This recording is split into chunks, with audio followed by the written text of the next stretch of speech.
صحابہ کرام رضوانُاللہ تعالی علیہم اجمعین کا محبت رسول، ادب رسول، اطاعت و اتباع رسول کا یہ معمول تھا کہ حضور علیہ الصلاۃ والسلام کی تعظیم و توقیر میں اعلیٰ درجے کا اہتمام فرمایا کرتے تھے۔ حضرت عمرو بن العاص رضی اللہ تعالی عنہ فرماتے ہیں،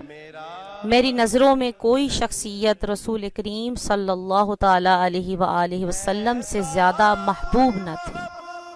اور نہ کوئی آپ صلی اللہ تعالی علیہ وآلہ وسلم سے زیادہ بزرگ اور مرتبے والا تھا، مگر آپ صلی اللہ علیہ وآلہ وسلم کے رعب و دبدبا اور ہیبت و جلالت کا یہ عالم تھا کہ میری کبھی یہ جرت نہ ہوئی کہ میں آپ صلی اللہ تعالی علیہ وآلہ وسلم کو نظر بھر کر دیکھ سکتا۔